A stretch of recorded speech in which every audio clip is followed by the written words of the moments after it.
Sorry for the hold up. We still not sure why, but sorry.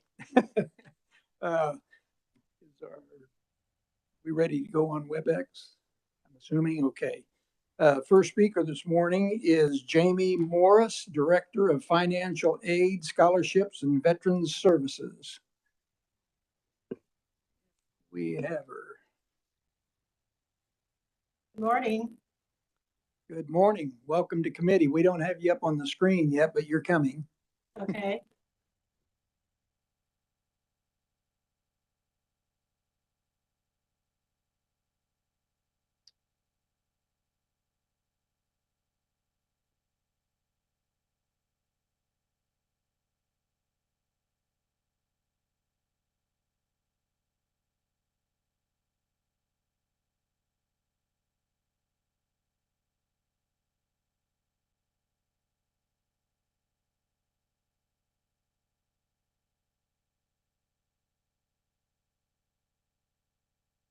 We're getting set up on the screen. We'll go ahead with a little order of business here.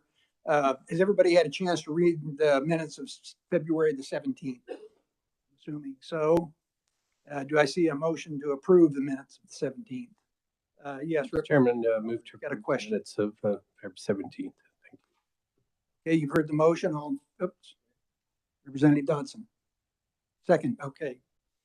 It's moved by Representative Clifford, second by Representative Dodson. All in favor, say aye. Aye.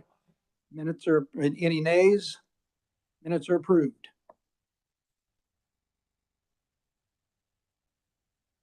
Okay, we'll see if that's going to work then. This morning we've got with us from Emporia State University, Jamie Morris, who is the Director of Financial Aid, Scholarships, and Veterans Services. Jamie, are you with us? I am here. Okay, we'll get you up on the screen here. I hope there we are. Welcome Okay. to committee. Thank you for being here. Let me qualify this by saying #1 university in the state of Kansas, my alma mater. We agree. We agree. So, as you mentioned, my name is Jamie Morris. I am the Director of Financial Aid, Scholarships, and Veteran Services here at Emporia State. And I've been working with our registrar, Sheila Markowitz, to put together a presentation for you to talk about the degree and incentives that we have here at ESU for our veteran students. So Sheila's gonna start the presentation. I don't see myself there on the screen. If someone wants to switch, I guess, to her. Good morning, everyone. Like Jamie said, I am the registrar here at Emporia State. I've been here for 18 years, and I'm very excited to present to you. Jamie and I, we do have a slideshow. I don't know if we'll be able to show it or not. Should I try to share my screen and put it up? I'll do so. It should work. Okay, I'm going to give it a whirl.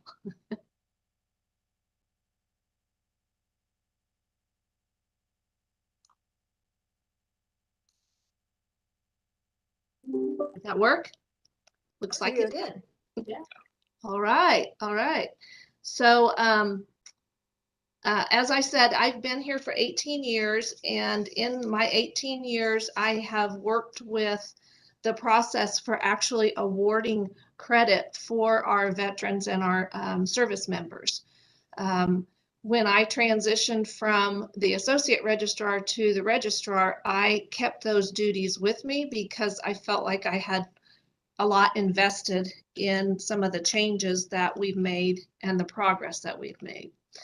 So our process for awarding military credit, the first thing we did was we reviewed our existing policy surrounding military service credit. And in 2018, we revised our policy to allow up to 30 credits to be awarded. Previously, our university policy said it was 18 credits. So that was a huge move for our institution to increase that from 18 to 30. We got input from our faculty and from our student service members. So several of our faculty veterans were involved in that movement. I worked with the provost, and we went to our faculty senate, who revised the policy, and it was approved by the president. So at that time, we could switch from 18 to 30 hours. We try to be very student friendly, so we were retroactive, meaning if there were any students that were currently attending who started before the change, we went back and awarded additional credit for those students as well. Just in general, the hurdles, tips, and tricks that we used along the way is the biggest thing that I would say is that we elicited participation from our faculty. I reached out to departments and was able to identify faculty members who were veterans or current service members, and tapped into their resources and utilized their expertise in both their discipline and their knowledge of the military life, so to speak. There's a lot of jargon that goes in with military, and you know, I wasn't always on top of what a lot of the catchphrases were. So it was really beneficial for me to develop those advocates across campus and to actually have different individuals in all of the different disciplines. We probably don't have somebody in every discipline, but we have some individuals in each of our colleges. So I used those individuals to help start building course articulations to eventually map out occupation articulations. We really just tried to keep it simple, use a process that we already had, and adapt it to that population. So again, I worked with the military faculty members. We went through the courses, we utilized the JSTs, we utilized all the resources the Board of Regents have developed for us, and we presented recommendations to the department chairs, and when they approved it, then we moved that recommendation on up to the provost. When I got approval from the provost, then I went into the KBOR military portal and entered the occupations in that portal. And as you all know, that portal has grown quite a bit, and so it's more dynamic than it's ever been. So the changes that they've made and enhancements have been extremely beneficial. So what do we have here at Emporia State? I'm just going to start off first with the occupations. So we have articulated two specific military occupations. One is the human resource specialist. That occupation is articulated to our business administration program. The military police occupation is articulated to our crime and delinquency studies program. So what does that look like? So our human resource specialist, again, is mapped to the business administration program. For individuals with a skill level 10 or 20, they get three credit hours. Our IS 113 is a required course in that program. So they would get those 3 hours for that specific course. If they had a skill level of 30, they would get the IS 113 plus the 2 more additional courses. And then if they had a skill level of 40, 50, or 60, they would get 18 hours. And it would include all of those courses there. All of these courses are required for the business administration program. In the military police and the crime and delinquency, for a skill level of 10, they get 3 credit hours for our intro to criminal justice. And if they have a skill level of 20, 30, 40, or 50, they would get 15 credit hours for criminal investigation and internship and crime and delinquency studies, law enforcement, criminal justice, and criminal court processes. All those courses are 3 credit hours, and those are specifically mapped to fulfill requirements within those programs. So as you could see, some of that didn't total 30 hours. So what other credit do we give? So for their basic training, they do receive 4 credit hours. Out of those 4 credit hours, there's 1 course that is used to fulfill a general education requirement. For every 6 months of active duty time, they get 1 credit hour as well. If they have demonstrated on their DD 214 that they have served time abroad, we use that experience to fulfill our multicultural requirement within our general education program.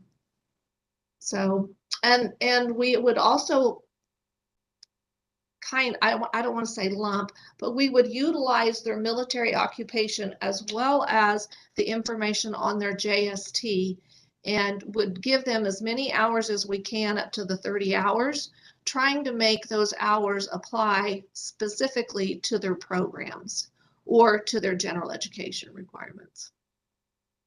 So what's next from our area is we have targeted to build out additional branches for these existing occupations. So right now, those 2 occupations are built out for the Army.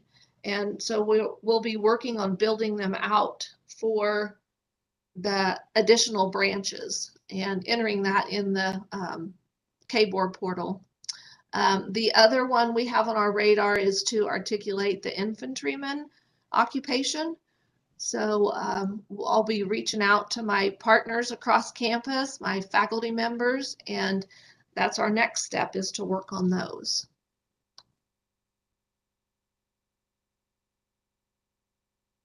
I'm going to flip it back to Jamie now, maybe, if I can figure out how to do it. I'm here.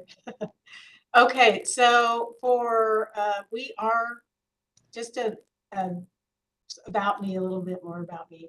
I have worked in financial aid for about 16 years now, most of that here at EMPORIA State. And just within the past 3 or 4 years or so, I became more involved in working with our veteran students after our previous director retired. So as far as the education benefits go, we are approved to certify and provide those for our students who are our veteran students and their spouses and children who are eligible to receive those. So those students, they present to our office, inform us that they are eligible for those benefits, and we usually end up sitting down with them and talking with them about both their federal aid eligibility and their veteran education benefit eligibility. So Juliana Reyes, she's I'd say our #1 school certifying official. I am also a certifying official. I pretty much work as a backup to Juliana to help her out with some of those duties. But we have an open door policy. The students can come in and meet with us anytime that we're open and available. We have Vicki Cooper in the cashier office that she takes care of getting the federal tuition assistance certified for our and the National Guard State tuition assistance certified. So we work with those students a lot, and it's always a pleasure to have them in the office here with us. We are also, both Sheila and I, as well as other administrators across campus, are involved in the Student Veteran Association. So we usually meet with the student veterans about at least once a semester. We all come together and they're able to voice their concerns and or, ask questions about different areas on campus. We also participate in setting up different events for them that they would like to do, or getting other initiatives going that they're interested in.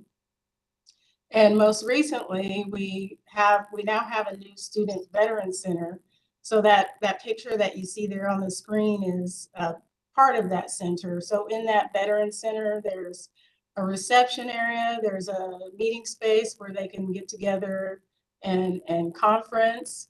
They have access to copy machines, printers, scanners, all those things that they might need to do some of their coursework. There's a lounge space, and then, they have access to computers and a storage area in that center. It also overlooks Wooster Lake, so they have a pretty nice view coming out of there too. But in order to administer those veteran education benefits, there are also quite a few regulations and expectations that come along with that. So Juliana and I, we regularly attend the workshops that are offered by the VA.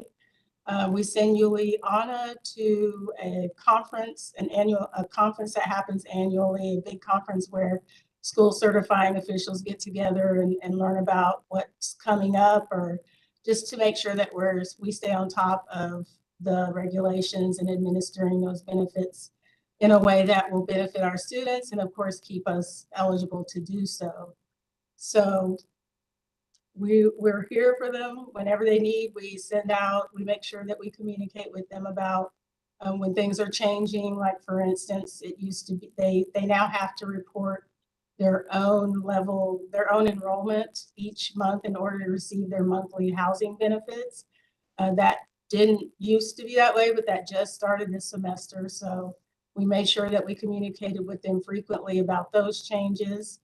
And they come in, we certify their benefits. We have reports set up so that we can see that when there are any changes in their enrollment levels, and we review their grades at the end of the semester and offer all of the support services that we would offer our regular population as well, such as tutoring services and things like that. So that is the end of our presentation. We're available for questions if you have any.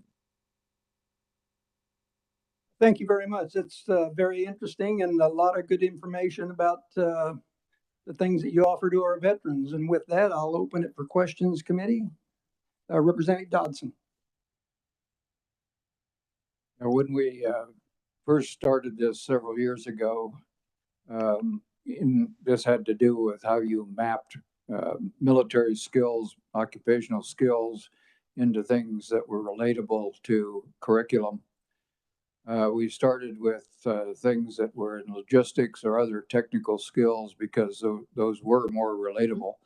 So I'm very happy to see you trying to do something with infantry. I mean, infantry, armor, artillery, even aviation has been hard to properly accredit. So appreciate that.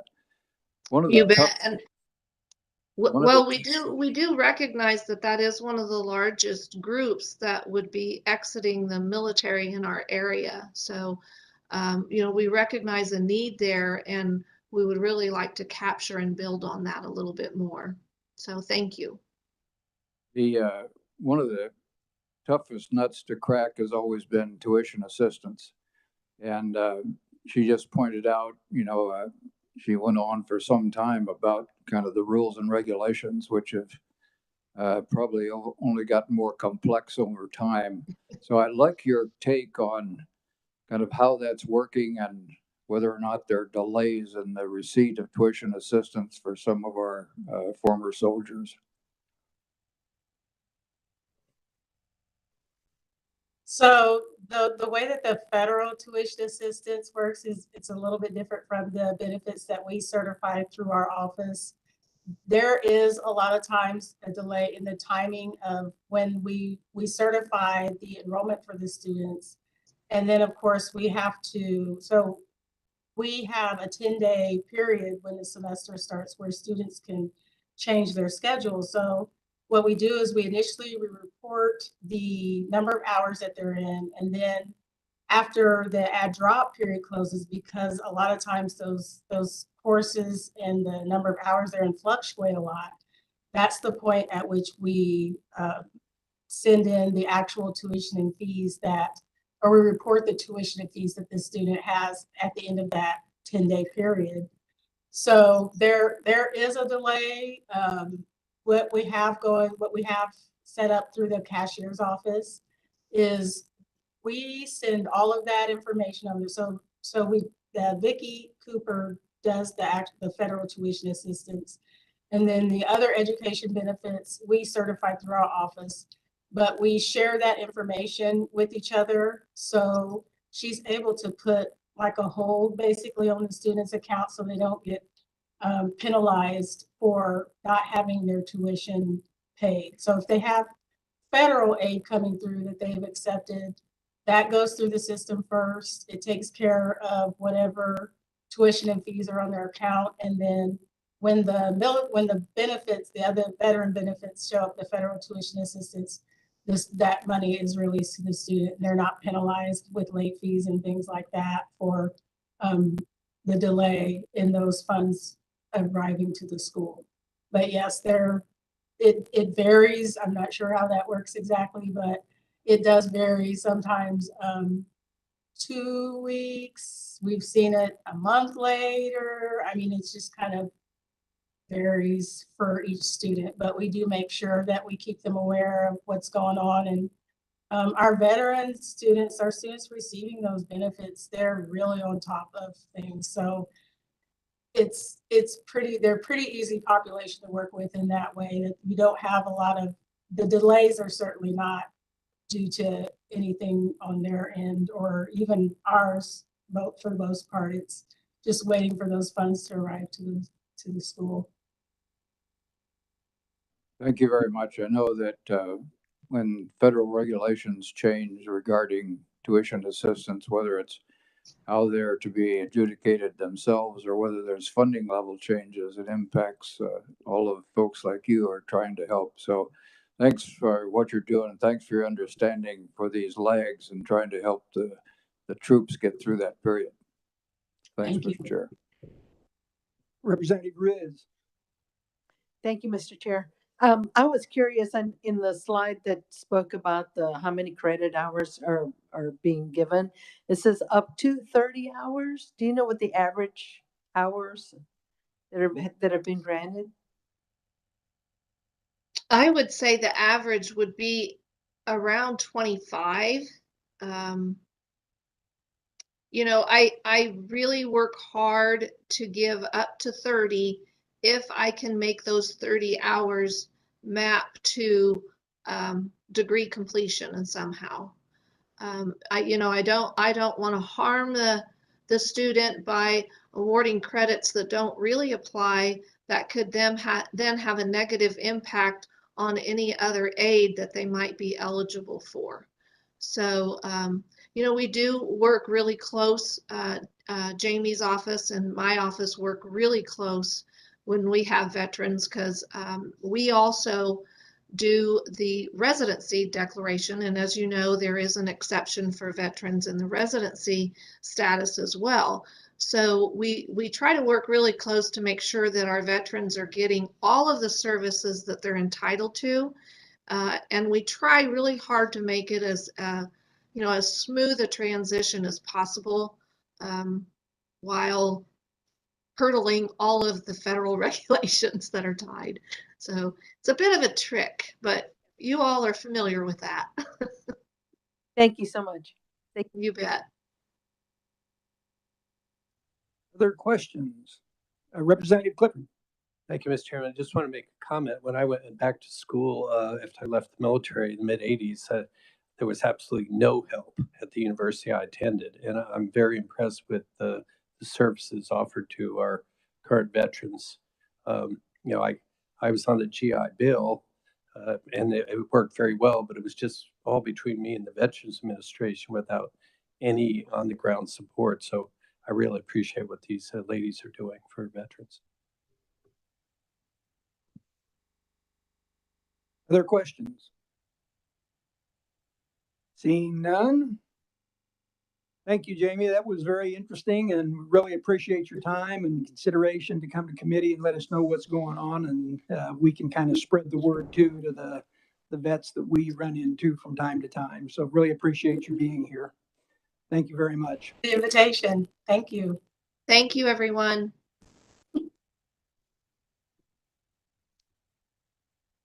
Okay, committee. Are there any other issues that we need to consider in committee from anybody? Seeing none. Any questions? Okay, I would just suggest you watch your emails. We don't have a meeting scheduled from this point on, I don't believe. So if something does come up and we call a meeting, well, just keep an eye on your emails. But as far as we know, this is probably close to the last one. Yes, Representative Clifford. Thank you, Mr. Chairman. Thank you for your permission to make an announcement. I do have some Ukraine ribbons if anyone's interested, or if you have a spouse or a child who'd like to have one. Thank you, Mr. Chairman. Other questions?